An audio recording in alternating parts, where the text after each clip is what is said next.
Operation సింధూర పేరుతో భారత సైన్యం ఈరోజు ఎల్ఓసి అవతల వైపున ఏకంగా 30 ఉగ్రవాద స్థావరాలపై దాడులు నిర్వహించింది. పెద్ద ఎత్తున ఉగ్రవాదులు మరణించిన నేపథ్యంలో దేశవ్యాప్తంగా ఇటు భారతీయులు ఆనందోత్సాహాలతో ఉన్నారు. ఏదైతే ఈ మధ్య జమ్మూ కాశ్మీర్లో అమాయక ప్రజల మీద దాడులు చేసి 26 మంది మృతికి కారణమైన ఉగ్రవాదులను మట్టుబెట్టడానికి భారత ప్రభుత్వం తీసుకున్న చర్యలపై సర్వత్రా హర్షం వ్యక్తమవుతున్న నేపథ్యంలో తిరుమల వాసి పగడాల త్రిలోక్ కుమార్ అనే తిరుమల వాసికి పాకిస్తాన్ నుంచి బెదిరింపు కాల్ వచ్చింది. దీంతో ఆయన కూడా ధీటుగా వారికి సమాధానం చెప్పాడు. ప్రస్తుతం మనతో పగడాల త్రిలోక్ కుమార్ ఉన్నారు. ఆయనకి ఈరోజు +92 32 925 27504 అనే నెంబర్ నుంచి ఫోన్ కాల్ వచ్చింది. అందులో త్రిలోక్ కుమార్ చాలా సీరియస్గానే వారికి వార్నింగ్ ఇచ్చినట్లు మాట్లాడాడు. ప్రస్తుతం మనతో త్రిలోక్ కుమార్ ఉన్నారు. ఆయన అడిగి అసలు ఏం జరిగింది అని తెలుసుకున్నాం. త్రిలోక్ కుమార్ గారు, ఎప్పుడు వచ్చింది మీకు ఫోన్?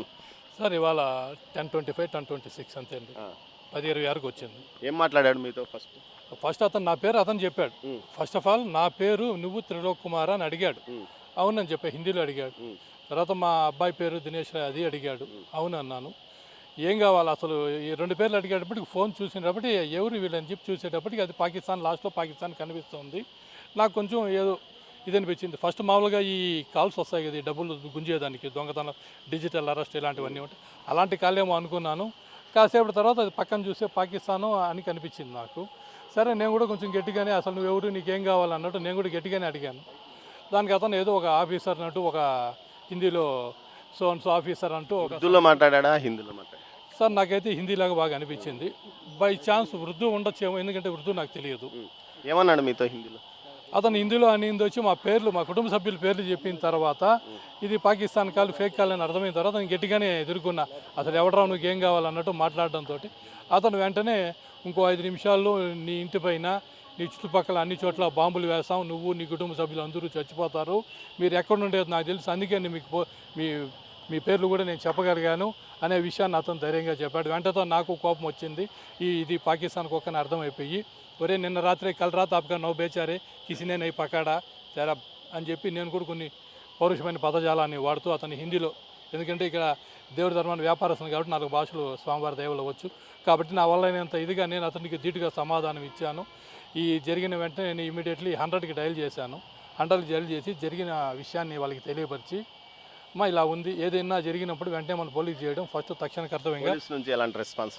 ఇమ్మీడియట్లీ 5 to 10 మినిట్స్కి అంతా వాళ్ళు నా పరిధిలో ఉన్న ఆల్బిరి పోలీస్ స్టేషన్ నుంచి కానిస్టేబుల్ గారు వచ్చారు. మళ్ళీ ఎస్ఐ మేడం గారు ఫోన్ చేసి వివరాలు తీసుకున్నారు. అదేవిధంగా మన సిఐ గారు ఫోన్ చేసి మొత్తం పూర్తి వివరాలు తీసుకున్నారు. అని ఎలా ఫీల్ అయ్యారు మీరు? మీతో ఇలా బెదిరింపుగా మాట్లాడినప్పుడు మీరు ఏమనుకున్నారు?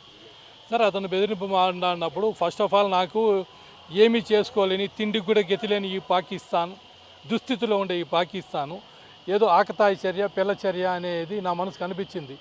కానీ కొంచెం ఓపికగా ఆలోచించిన తర్వాత ఏమనిపిస్తుందంటే, ఇది ఆకతాయి చర్య అయితే నా ఒకటి పేరు చెప్పొచ్చు, ఏమంటే నా నెంబర్ పట్టుకుంటే ఫేస్బుక్, ట్విట్టర్లో ఎక్కడో చోట దొరుకుతాను. బట్ నా కుటుంబ సభ్యులు అందరి పేర్లు చెప్పడం అనేది కొంచెం ఆలోచించాల్సిన విషయం.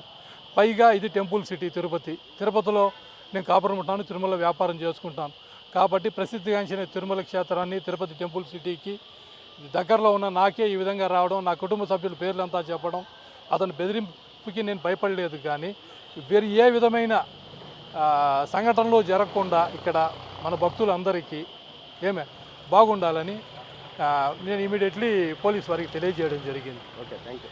ఏదైతే త్రిలోక్ కుమార్కు ఉదయం 10-15 నిమిషాల సమయంలో ఫోన్ కాల్ వచ్చింది. అయినప్పటికీ త్రిలోక్ కుమార్ ధైర్యంగా అతనికి ధీటుగా సమాధానం చెప్పాడు. భవిష్యత్తులో అయితే తిరుపతి విషయానికి సంబంధించి, తిరుమల విషయానికి సంబంధించి ఇప్పటికే ప్రభుత్వం పూర్తి